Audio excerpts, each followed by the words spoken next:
Mes amis, nous ne sommes plus seuls. La France est dans la rue aujourd'hui pour dire non à cette injustice, à ce déni de justice, ici à Paris, mais aussi à Marseille, Toulouse, Bordeaux, Montpellier, Nice, Lyon et Strasbourg. Et vous avez entendu, mais je vais les répéter.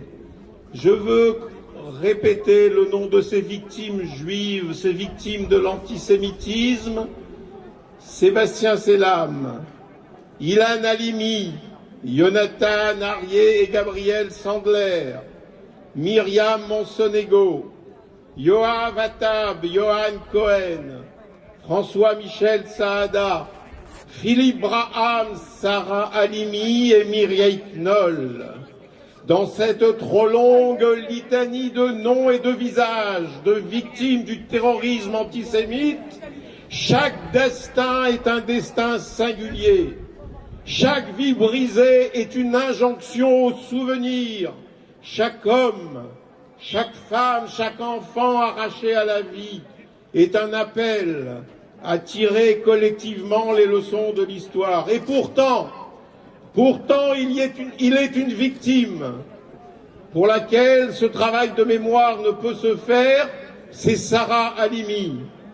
Pourtant, Sarah Halimi a été torturée, massacrée parce qu'elle était juive, pas parce qu'elle se trouvait sur le chemin du tueur. Sarah Halimi n'a pas été défenestrée parce qu'elle avait de l'argent. Non, Sarah Halimi a été bestialement assassinée parce qu'elle était juive, et pour cette unique raison. Sarah Halimi a été la victime d'un crime antisémite, pensé, planifié et exécuté dans un rituel et une mise en scène islamiste barbare et sordide.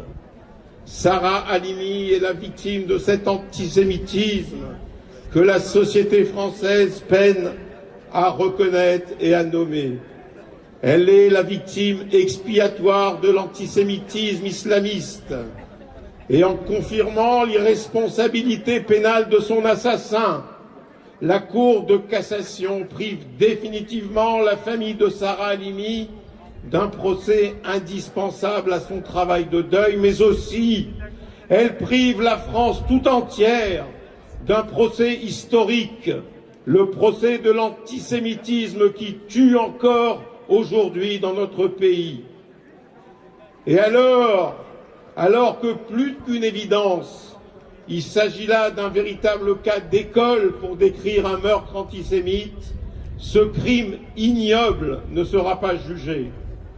Et dans un contexte où l'antisémitisme ne faiblit pas, la justice envoie un très mauvais signal. Elle met à bas 20 ans d'efforts et de combats pour qu'enfin l'on reconnaisse que les actes et violences que subissent les Français juifs ne sont pas de la violence ordinaire, mais bien l'expression violente d'un antisémitisme nouveau. C'est une terrible régression, particulièrement inquiétante pour l'impunité qu'elle conduit. Comment la justice de notre pays peut-elle à la fois reconnaître le caractère antisémite d'un crime et offrir l'impunité à son auteur en refusant qu'il soit jugé? Nous sommes en pleine schizophrénie. Nous ne le dirons jamais assez. Sarah Halimi a été tuée 2 fois.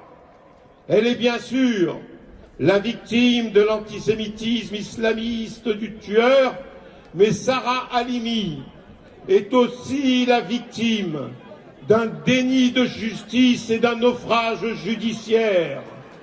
Alors, pour que son nom soit inscrit dans la mémoire de notre pays, la nouvelle loi doit porter le nom de Sarah Halimi. C'est une forme d'hommage qui lui serait rendue, faute de lui avoir rendu justice. Coécrite avec Déborah Attal, fille de William Attal, et réalisée, plutôt montée, par Jean-Luc DR.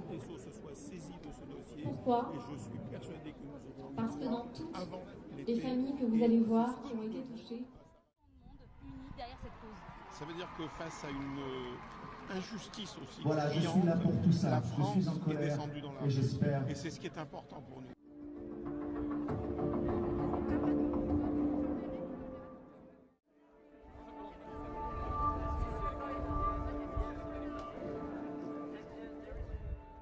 Société.